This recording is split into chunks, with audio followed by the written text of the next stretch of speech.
Halo teman-teman Addictivity. Assalamualaikum warahmatullahi wabarakatuh. Mudah-mudahan kalian dalam keadaan sehat semuanya. Dan di masa pandemi ini memang kalian harus menjaga kesehatan kalian. Kali ini saya akan bercerita tentang satu hal yang sudah 11 tahun lamanya saya tutup rapat. Mau tahu ceritanya? Subscribe dulu. Begini, sebenarnya saya berat sekali untuk menceritakan hal ini. Apalagi hal ini memang sudah lama sekali dan saya berusaha untuk menutupnya rapat-rapat. Kalaupun saya berbicara di luar tentang hal ini, saya biasanya menggunakan kata-kata hiasan aja. Jadi saya tidak betul-betul membuka ini sejujur-jujurnya, seterang-terangnya. Tapi karena banyaknya permintaan, banyak yang DM saya, banyak yang bertanya soal ini. Dan akhirnya saya berusaha untuk bertanya ke teman-teman yang dulu pernah ada dan melihat kejadian ini. Saya berusaha mengingatkan kembali dan memfreshkan kembali memori saya. Karena ini udah 11 tahun yang lalu. Biar apa yang saya omongin kali ini itu sesuai dengan fakta dan kenyataan yang ada. Dan yang saya ingin ceritakan adalah proses terbentuknya NAF dari awal, terus bikin album sampai 6 album, dan bagaimana dan kenapa saya mengundurkan diri dari NAF.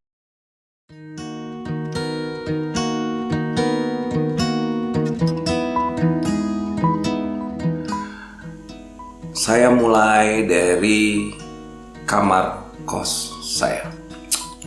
Nah, di kamar kos ini yang letaknya di Jalan Plesiran, daerah Ciamplas. Kalau kalian tahu Ciamplas di Bandung, tempat ibaratnya toko-toko jeans. Nah, di situ ada Jalan Plesiran namanya. Di dalam situ saya kos. Disitulah pertama kali saya bertemu Ade.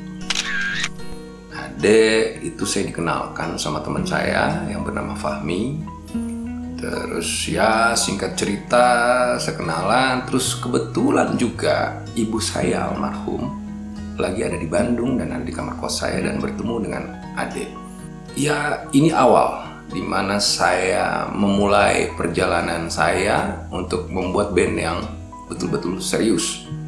Sebelumnya sih saya udah bikin band, gonta-ganti, tapi nggak ada yang beres waktu itu. Ade menurut saya adalah orang yang paling dekat dengan saya, karena memang awal mulanya ya saya bertemu dia. Setelah itu kita memutuskan untuk membuat band, akhirnya bertemulah dengan Ode dan Budi. Ode adalah pemain bass dan Budi adalah pemain gitar. Nah, format ini yang kami berempat gitu waktu itu, karena Ade waktu itu main drum. Selama kami ngeband berempat, datang ke satu panggung, ke panggung yang lain. Kadang-kadang kita cuma masuk ke dalam satu kafe, tapi hanya sekedar mengisi kekosongan home band waktu itu. Jadi ada jedanya home band itu, dan kami isi kekosongan jeda itu paling sekitar 30 menit. Tujuan kami sih sebenarnya untuk mencari pengalaman, menguji mental waktu itu. Dan ada orang yang sangat tidak bisa saya lupakan, yaitu Kang Asep. Orang inilah yang menurut saya juga punya jasa andil dalam terbentuknya band ini nantinya. Karena waktu itu dia suka ngebantuin kita, terutama dalam hal biaya. Jadi dia kadang memberi kita uang untuk biaya latihan, padahal dia sendiri adalah salah satu pedagang kaki lima di Ciamplas, yaitu dia dagang senapan. Jadi waktu itu memang saya sebelum kenal anak-anak, saya berteman dengan pedagang kaki lima di Ciamplas. Kadang saya bantuin Kang Asep buat dagang senapannya gitu ya. Jadi kalau orang Sunda bilang itu bedil itu senapan angin. Kadang saya bantuin juga untuk jual sampai keluar kota gitu. Dan saya dapat upah dari situ. Ya lumayan lah buat makan di waktu itu. Terus saya juga bantuin ada namanya Kang Agus untuk jualan bakso tahu gitu. Jadi bukan berarti saya jadi waktu itu prinsip saya adalah saya tidak mau makan gratis. Saya harus berkeringat dulu, bekerja dulu, baru saya baru saya dapat makan gitu waktu itu. Dan yang paling berkesan adalah saya juga jualan sate, bukan saya yang punya jualan sih, tapi ada namanya Mairoh Rohmah yang juga pernah menampung saya tinggal di rumahnya, dan saya bantuin buat dagang sate di setiap sore sampai malam. Dan kehidupan saya di Ciamplas ya begitulah, tapi saya bukan preman. Dan yang mengesankannya lagi bahwa kalau kami manggung, kru kami adalah pedagang-pedagang kaki lima tersebut, dan itu tidak bisa saya lupa sama sekali. Bagi saya, gimana ya, bagi saya mereka punya jasa, dan karena jasa mereka lah kalau kalian membuka kembali, kalian punya CD album saya yang dulu-dulu, album Naf. Di situ saya tidak lupa sering menuliskan kata terima kasih untuk seluruh pedagang kaki lima, karena saya merasa berasal dari situ. Oke, singkat cerita, di tengah perjalanan Budi keluar dari band ini. Belum kami berikan nama Naf. Dia keluar dari band ini, terus ya sebabnya karena kami nggak cocok dalam urusan aransemen. Itu aja. Dan akhirnya tinggallah kami bertiga. Dan semua apapun itu, sejak ada Budi sampai kami bertiga, itu semua dilakukan di kamar kos saya di Ciamplas gitu. Kami tidur sama-sama kadang-kadang gitu, ngelantai bareng, latihan bareng, dan latihannya itu ada nama studio namanya Suara Studio di dekat Pasar Sederhana. Jadi studio itu masuk gang, di sampingnya itu pasar. Nah, kami sering latihan di situ. Namanya anak band baru, kami saling support, kami saling dukung. Sepertinya tidak ada hal yang membuat kami harus berhenti, dan kami kuat sekali waktu itu. Makan bareng, ngopi bareng di kamar kos itu. Kadang-kadang juga anak-anak nginep di kamar kos saya. Satu ketika Ode membawa buku komik bergambar waktu itu, terus dia buka-buka, terus ada tulisan NUFF, dibacanya katanya Naf. Saya nanya ke Ode waktu itu, Ode, ini Naf dari kata enough bukan? Kata dia, betul, ini dari enough, bahasa Inggris enough yang artinya cukup. Saya tertarik dengan kata-kata ini, dengan kata ini. Bagi saya kata Naf, cukup, saya bisa mengartikannya secara pribadi bahwa cukup sudah penderitaan saya. Cukup sudah ketidakpercayaan orang-orang di keluarga saya tentang bermusik, karena dulu musik dipandang sebelah mata, bahwa musik itu tidak bisa menjanjikan apa-apa gitu loh. Ya namanya orang tua dulu, dan itu juga tidak salah. Mereka menganggap bahwa pendidikan itu jauh lebih penting daripada bermain musik. Karena waktu itu saya gondrong juga, jadi takutnya dengan saya bermain musik, saya terlibat narkoba lah. Terus saya minum lah dan segala macam. Pokoknya semua hal-hal yang negatif. Itu yang saya mau buktikan sama mereka bahwa itu salah. Akhirnya saya bilang bahwa kita tetapkan Naf menjadi nama band kita, yang huruf U-nya itu kita ganti dengan huruf A.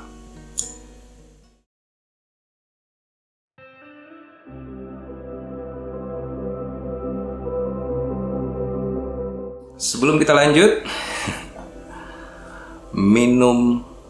kalau saya sih minum teh. Kalian terserah mau minum apa saja. Kita minum dulu biar seru. Oke. Singkat cerita, akhirnya kami bertiga memutuskan buat membuat demo rekaman untuk nantinya kami sodorkan ke label-label musik di Jakarta. Setelah mendengarkan dan mencari tahu studio yang ada di Bandung, kami dengar ada studio baru berdiri di Bandung, namanya Kana Musik, dan ownernya kebetulan adalah lulusan Amerika, North Carolina, Amerika, dan dia adalah sound engineer waktu itu. Ya, kami merasa bahwa itu recommended juga karena orangnya juga sekolah di sana sound engineer, dan akhirnya kami sepakat untuk bikin demo di Kana Musik. Dalam perjalanan kami rekaman, kami ambil beberapa shift waktu itu untuk rekaman dengan keterbatasan dana yang saya punya karena ya mau tidak mau kadang saya harus menggadaikan TV untuk membiayai ini gitu waktu itu. Dan akhirnya kami rekaman, alhamdulillah kami rekaman. Nah selama rekaman, si owner Kana Musik yang punya Kana Musik ini sering ngeliat kita yang ngintip-ngintip lah kami recording. Akhirnya suatu ketika dia menyodorkan diri untuk masuk ke NAF. Kenapa? Karena satu yang dia bilang bahwa dia tertarik dengan lagu-lagu kami. Dia suka dengan lagu-lagu kami dan memang dia melihat bahwa karena waktu itu Ade rangkap jabatan, dia berposisi sebagai drummer dan juga gitaris. Nah, awalnya sebenarnya dia drummer, tapi selama perjalanan kami bersama-sama, karena saya orang yang paling tahu bakatnya Ade, waktu itu saya sering melihat dia bermain gitar dan itu enak sekali bermain gitarnya. Dan menurut saya feel yang dihasilkan, melodi gitar yang dihasilkan itu kayak yang cocok dengan lagu yang saya ciptain gitu waktu itu. Nah akhirnya merangkap jabatanlah dia dalam rekaman. Nah Dedi melihat itu ada kekosongan, dia bilang dia pengen bergabung. Dan saya tanya, kamu jadi apa? Kita sudah punya basis. Kita sudah punya gitaris dan kita punya drummer, walaupun waktu itu ada yang merangkap. Dia bilang dia mau jadi gitaris. Sebenarnya kami tahu bahwa Dedi itu bukan gitaris. Dia adalah basis, pemain bass. Di Amerika dulu dia ngeband itu dia main bass waktu itu. Nah, akhirnya saya berembuk dengan anak-anak. Ini gimana?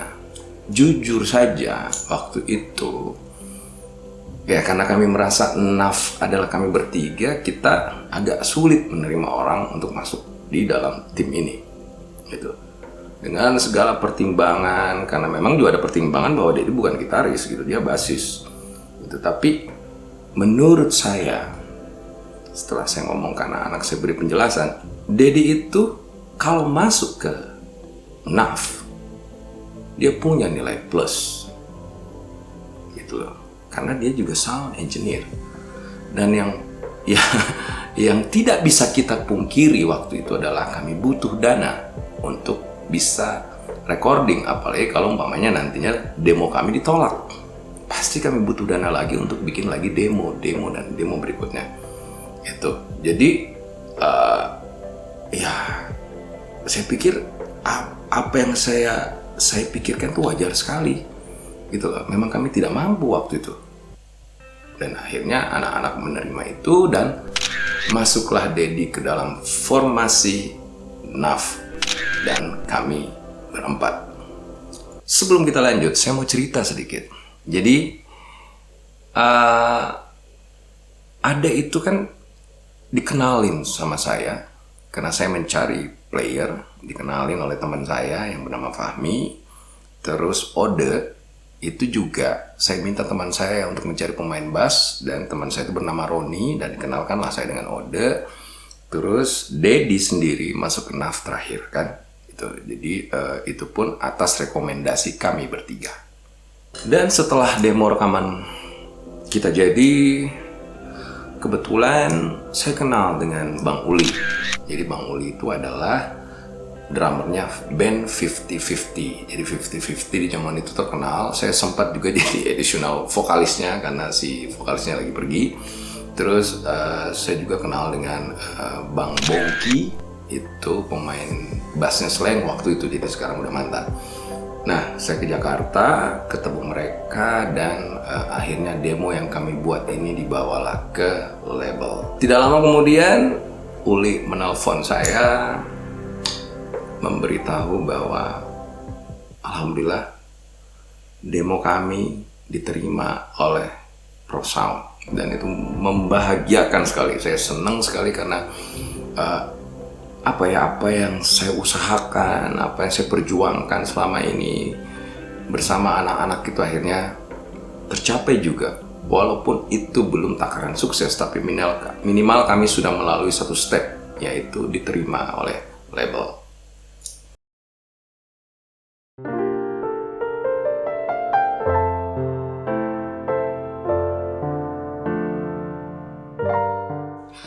Akhirnya rilislah album pertama Naf yang berjudul Terlahir di tahun 2000. Ini CD-nya saya masih punya.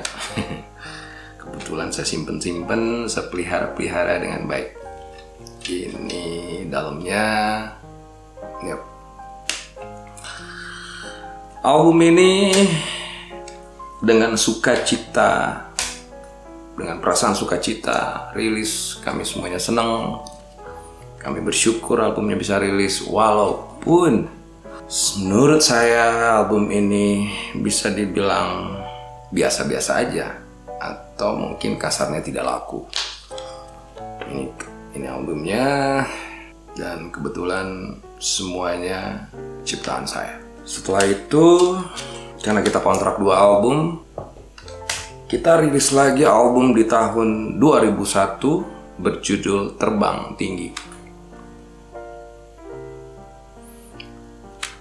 Terbang Tinggi ini kebetulan cover depannya ini anaknya Dedi yang masih kecil, namanya Kana, makanya nama studionya dinamain Kana Musik. Desain covernya oleh Ode waktu itu, dan di sini tertulis All Song by Adi. Ini covernya, ini si albumnya, ini oke. Dan lagi-lagi album ini, walaupun harapan kami bisa terbang tinggi seperti judul albumnya, tapi tidak sesuai dengan ekspektasi kami, terutama saya. Saya ngerasa bahwa kok begini-begini aja ya, bukan berjalan tapi merangkak. Album ini merangkak. Jujur saya sempat down waktu itu. Kayaknya mungkin bukan di sini jodoh saya. Saya berpikir seperti itu waktu itu. Dan karena mungkin saya patah semangat kali ya, jadi apa yang saya harap setelah rilis album, teken kontrak dengan label tidak sesuai dengan harapan saya, makanya untuk menuju ke album yang ketiga itu pending setahun. Setelah setahun, di 2003 rilislah album Naf. Jadi titelnya Naf. Dan di dalamnya ada Terendap Laraku. Masih tahu lagunya? Ya, Terendap Laraku ini sedikit memberi kami semangat dan harapan. Karena lagu ini berjalan dan album ini mulai berjalan. Ini. Dan kembali lagu-lagunya adalah ciptaan saya, hampir semuanya. Nah, di sini, jadi saya mau cerita sedikit. Kalian nanti pikirnya kenapa kok cuma berempat? Kan ada Hilal di Naf. Nah, Hilal selama album 1, album 2 itu adalah additional player. Gitu. Jadi karena ada ribet, maksudnya itu kita bingung nih mau tempatin dia di mana, dan akhirnya kita memutuskan untuk ada itu berada di gitar saja, dan posisi dia di drum diganti oleh additional player. Dan kebetulan Ode, karena mungkin teman sedaerah di Cimahi, Ode menawarkan Hilal, dan memang Hilal main drumnya keren. Nah, jadi kita tawarkan Hilal untuk permanen dan menjadi tim inti di dalam Naf, dan bergabunglah Hilal di album ketiga ini. Terendap Laraku membuat kalian punya semangat besar. Saya pribadi punya semangat besar waktu itu. Gitu. Saya merasa bahwa udah mulai kelihatan, walaupun kami cuma bisa album ini saya anggap masih berjalan, belum berlari. Tapi di tengah jalan terjadi sesuatu yang sangat mengecewakan saya. Mau tahu? Subscribe dulu baru saya lanjut.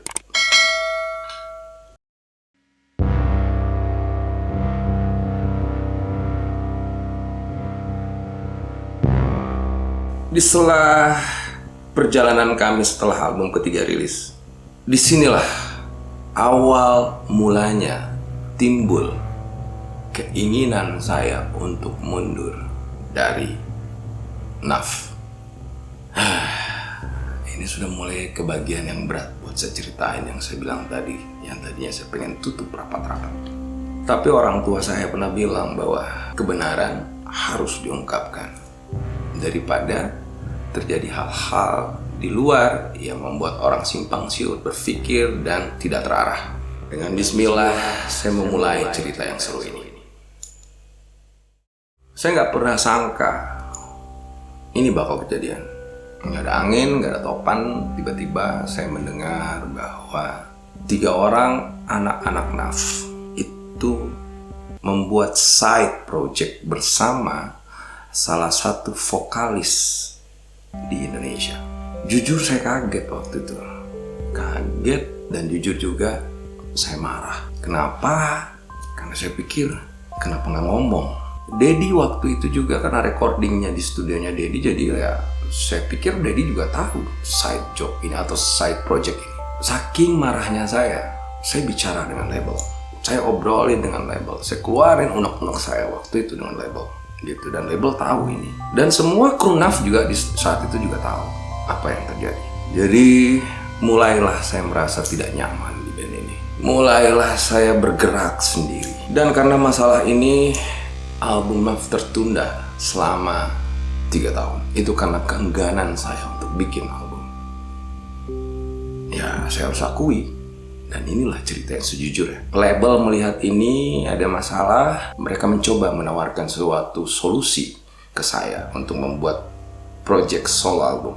Dan di tahun 2005, saya membuat solo album bersama Pro Sound, jadi di label yang sama dengan NAF, dengan judul Dari Hati Untuk Cinta.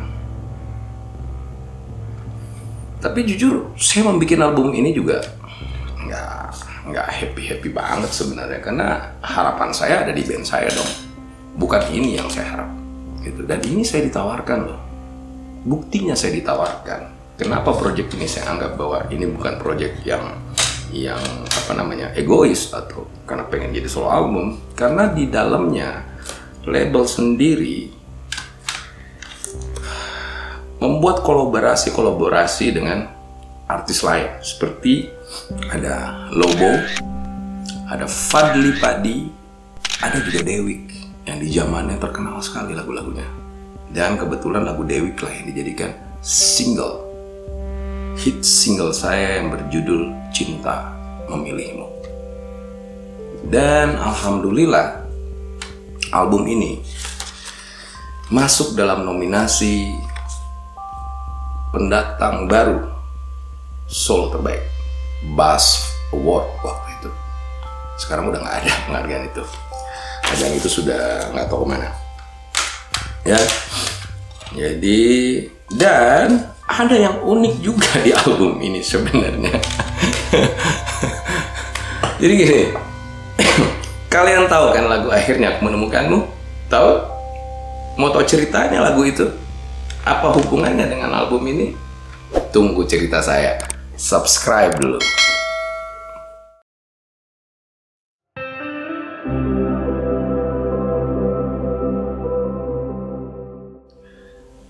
Akhirnya Aku Menemukanmu ini sebenarnya sudah saya buat di tahun 2004. Rencananya lagu ini masuk ke dalam solo album saya. Harusnya masuk ke dalam sini. Tapi waktu itu pihak label bilang bahwa lagu itu disimpan dulu.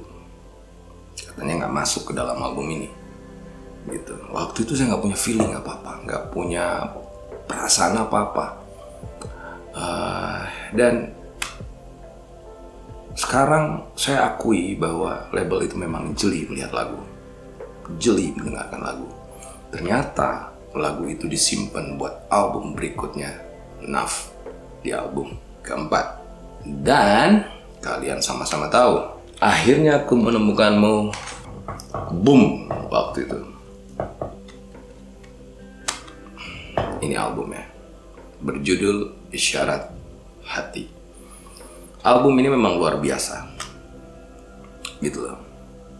Tapi sebelum saya cerita album ini, kenapa saya mau tetap merilis album dan saya mau ikut di dalam album ini? Karena memang masih ada kontrak yang harus saya penuhi waktu itu. Saya harus profesional, saya harus menaati hukum. Saya bikin lagu-lagu yang ada dalam sini, dan luar biasanya dalam keadaan saya sudah tidak nyaman, lahirlah lagu Kau Masih Kekasihku, Bila Aku Pulang, Kesempurnaan Cinta, dan Ketika Semuanya Harus Berakhir, yang semua lagu itu hits. Dan album ini hampir menghiasi semua stasiun TV di Indonesia sebagai soundtrack sinetron dan juga semua radio-radio di seluruh Indonesia. Album ini luar biasa, mendatangkan double platinum, membuat NAF menjadi band papan atas Indonesia. Show kami padat sekali. Yang aneh adalah album ini booming di saat saya mulai merasa tidak nyaman di NAF, dan harus saya jalanin, harus saya telan. Gitu. Album ini menghasilkan pundi-pundi uang buat kami, termasuk royalti. Itu saya sebagai pencipta menerima royalti ya yang besarnya bisa dibilang di bawah royalti artis. Itu. Tapi saya juga artis. Luar biasa album ini, membuat saya senang satu sisi, tapi juga membuat saya sedih. Kenapa saya senang? Karena akhirnya saya bisa membuktikan ucapan-ucapan saya, janji-janji saya ke keluarga dan orang tua saya. Akhirnya juga saya bisa membuat kepala bapak dan ibu saya tegak, yang selama ini mereka dipandang tidak becus mendidik anaknya. Itu yang bikin saya senang, sekaligus terharu. Tapi saya juga sedih,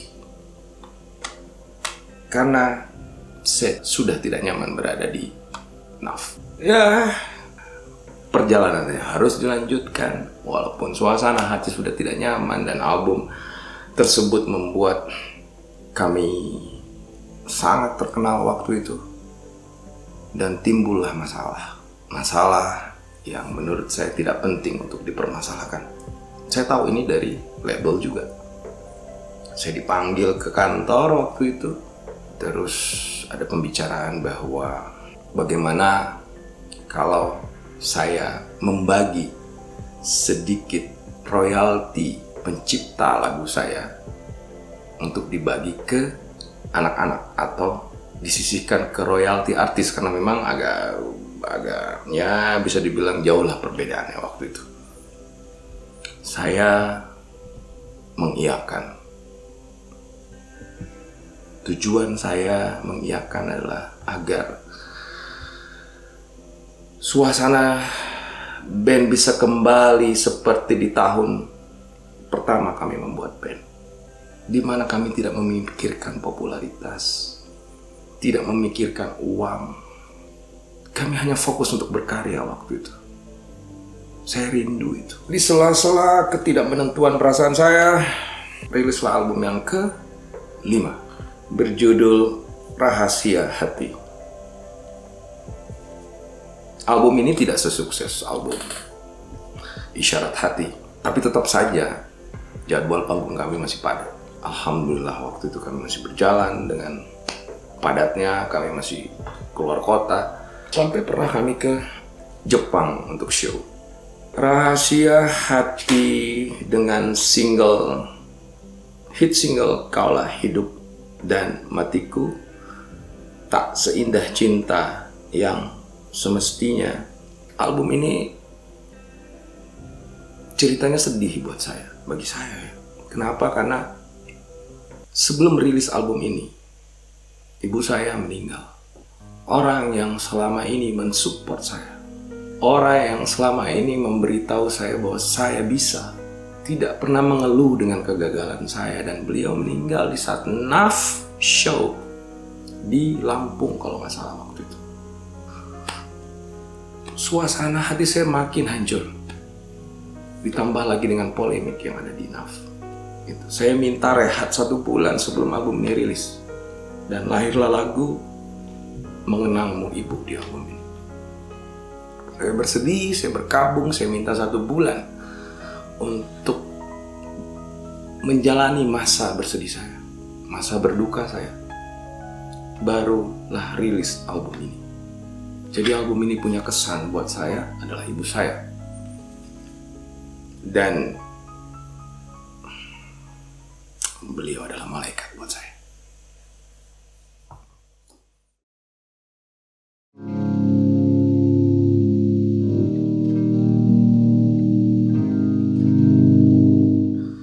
Waktu itu saya punya ide, bagaimana kalau Naf membuat the best album, tapi dengan live dan akustik pula. Itu yang ada di benak saya waktu itu. Dan akhirnya rilislah album yang saya mau itu, berjudul Senandung Hati dan Jiwa, live akustik di salah satu stasiun televisi swasta terkenal waktu itu. Saya ingat sekali bintang tamunya Kang Arman, Vidi Aldiano waktu itu. Dan ini album yang bisa dibilang album terakhir, album yang punya kenangan luar biasa buat saya. Kenapa? Karena disinilah saya mengundurkan diri. Sebelum album ini dibikin, sebenarnya sudah terjadi huru-hara di Naf. Saya sendiri sudah yakin bahwa saya akan mengundurkan diri dari Naf, bahwa setelah album ini saya harus mundur. Ceritanya begini awalnya. Yang membuat saya tambah besar keinginan untuk mundur dari Naf. Waktu itu Naf punya schedule panggung di salah satu kafe di Jakarta. Dan kebetulan saya sakit tifus. Jadi kalau nggak salah kurang lebih sebulan sebelum show itu saya sakit, karena tipes kan harus bed rest. Dan itu tipes bisa sebulan lebih harus bed rest gitu. Dan saya sudah mengirimkan surat sakit dari dokter. Jadi keterangan bahwa memang saya sakit, biar nanti Naf nantinya tidak dituntut oleh si kafe tersebut karena menyalahi kontrak. Memang saya sakit. Dan kebetulan juga waktu saya sakit, bapak saya datang dari Makassar untuk nemenin saya sakit. Beliau ada di samping saya, nemenin saya, ngerawat saya. Kalau nggak salah 2 atau 3 hari sebelum hari H, saya nggak tahu tepatnya, saya takut salah. Intinya adalah mendekati hari H, saya diminta untuk membuat video pernyataan bahwa saya sakit. Saya bingung dong, buat apa video itu? Diteleponlah saya katanya buat diberitahu ke pihak kafe bahwa saya sakit. Nah, terus pertanyaan saya, terus gunanya surat sakit saya apa? Terus kenapa baru sekarang, sedangkan surat sakit itu sudah saya kirim beberapa minggu sebelumnya? Bagi saya aneh.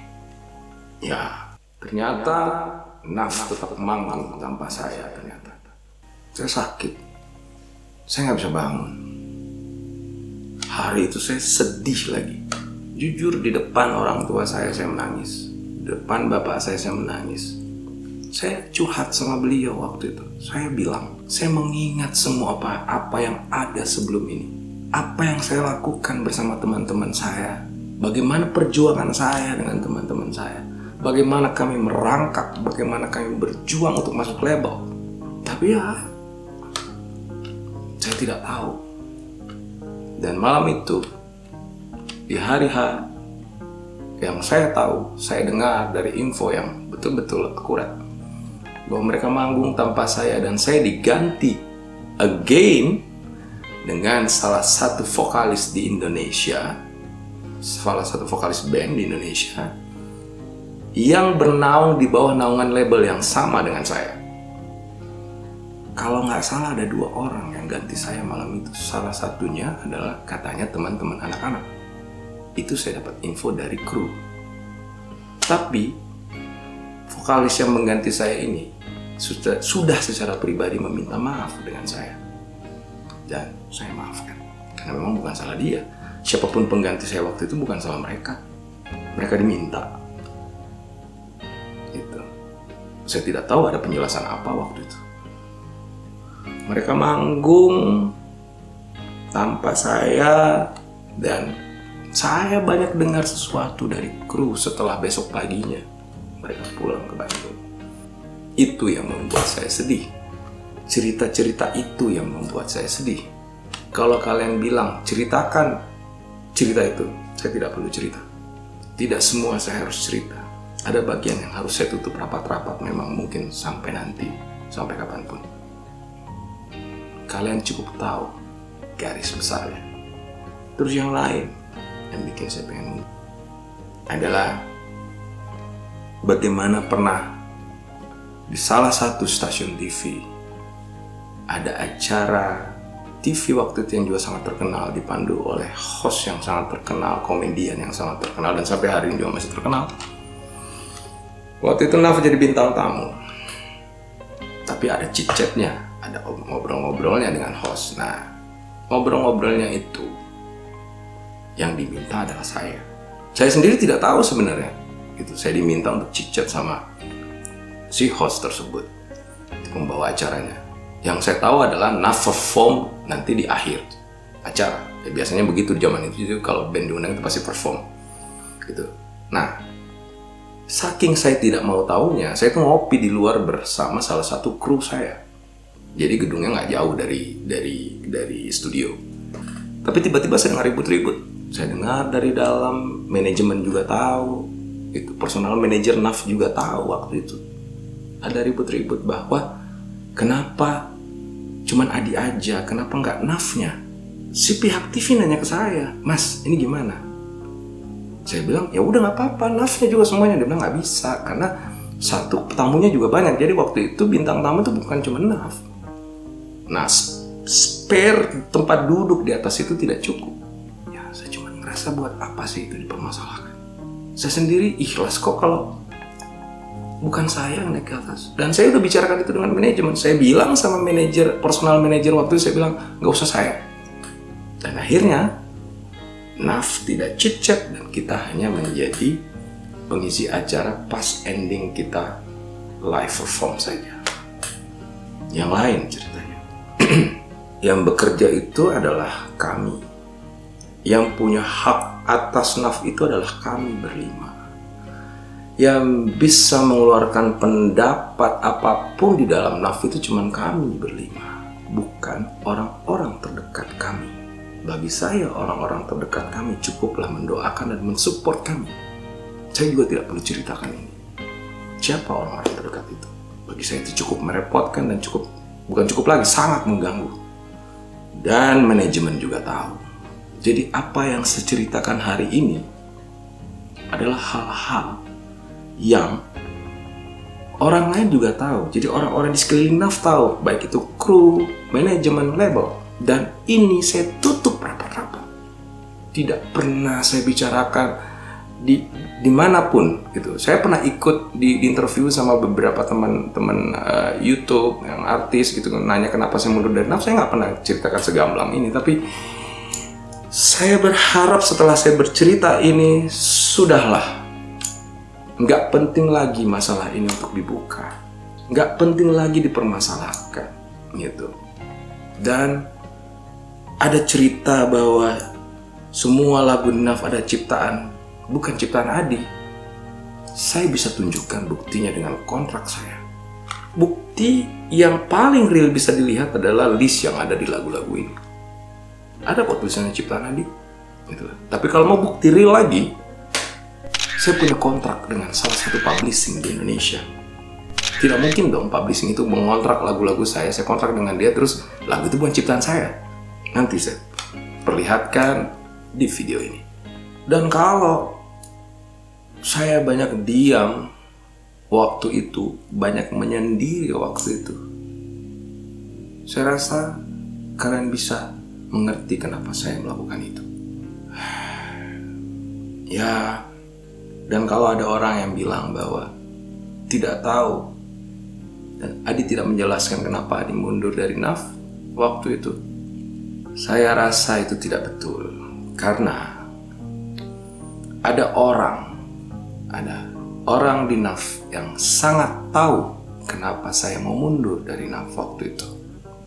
Personil NAF sendiri sangat tahu, karena jauh hari saya sudah membicarakan itu dengan mereka. Memang ada yang tidak tahu juga, tapi ada yang sangat tahu kenapa saya pengen mundur. Malah kalau saya juga mau buka di sini, kami sudah sempat recording bareng bertiga, dan data recording itu masih saya pegang sampai hari ini di studio saya. Dan juga label tahu kenapa saya mau mundur. Tahu saya mau mundur karena saya sering berbicara dengan personal manager NAF waktu itu. Saya sering curhat sama dia. Jadi tidak ada yang saya rekayasa dalam cerita ini. Sama sekali tidak ada. Ada orang-orang yang saya libatkan, dan tidak mungkin dong saya libatkan orang-orang tersebut kalau memang saya salah, kalau memang cerita ini tidak betul. Oke. Relax dulu, relax. Kita tidak perlu tegang gitu kan. Saya kan cuma bercerita aja nih, bercerita semua yang menurut saya itu kebenaran gitu. Dan akhirnya rilislah album ini di tahun 2009 akhir, kalau nggak salah ya, betul 2009 akhir.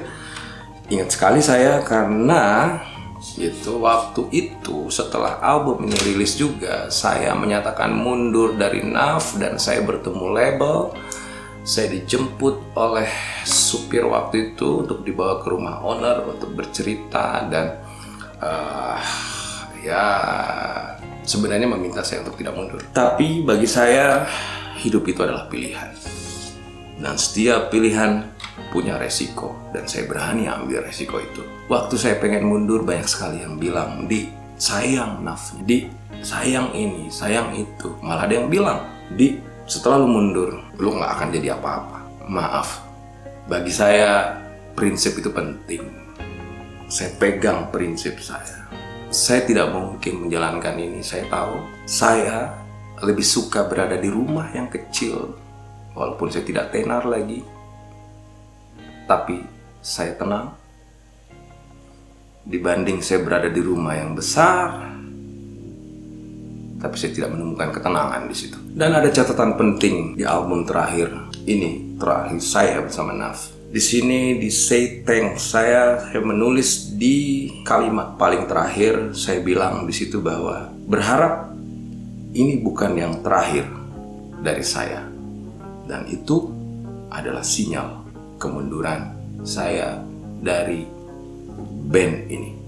Jadi itulah alasan kenapa saya mundur dari NAF. Dan ingat, saya mundur di tahun 2009 akhir. Saya ingat sekali di bulan Desember, itu mendekati tahun 2010 ya.